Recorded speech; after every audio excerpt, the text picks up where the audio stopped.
My dad brought home a cursed television set. As I stood in the dimly lit living room, the air thick with unease as shadows dance along the walls, shifting restlessly. My father's voice lingers in the air, an echo of a time when the world felt less foreboding. "It was a bargain," he had said, his eyes glinting with excitement as he unearthed the cursed television set from the depths of a dusty thrift store.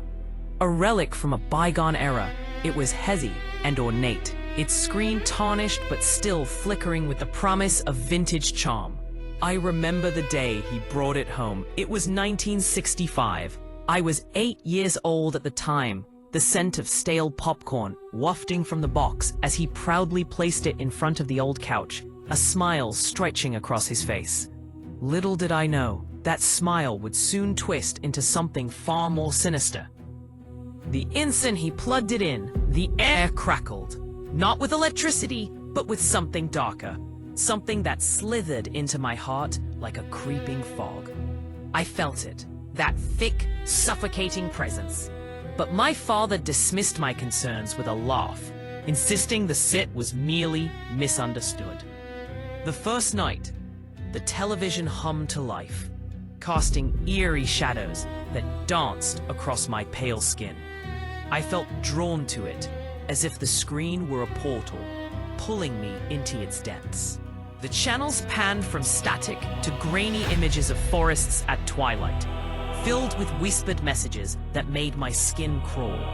It was only after the sun sank beneath the horizon that I began to notice the change in my father. Long minutes of silence stretched between his words, his laughter replaced by an unsettling stillness. At dinner, I caught him staring at the flickering screen, eyes glazed as if he were ensnared in a trance, while the images twisted and churned in the depths of that malevolent glass. As the days passed, the television became a sentient beast, consuming more of my father with each passing evening. Striped shadows invaded our home like bad news. An unsettling calm cloaked my life in despair. My mother grew distant, her face etched with concern as she tried to pull my father from the abyss, but his gaze remained locked on the screen, as if it were whispering sweet nothings only he could hear. I stood at a crossroads of dread and disbelief. My childhood was cracking like fine porcelain, the echoes of laughter muffled beneath the weight of that accursed object. And then came that night, the night when the screen erupted into frenzied chaos. The image twisted into a chaotic whirlpool, and out of it voices clawed their way into my consciousness, shrieking for release.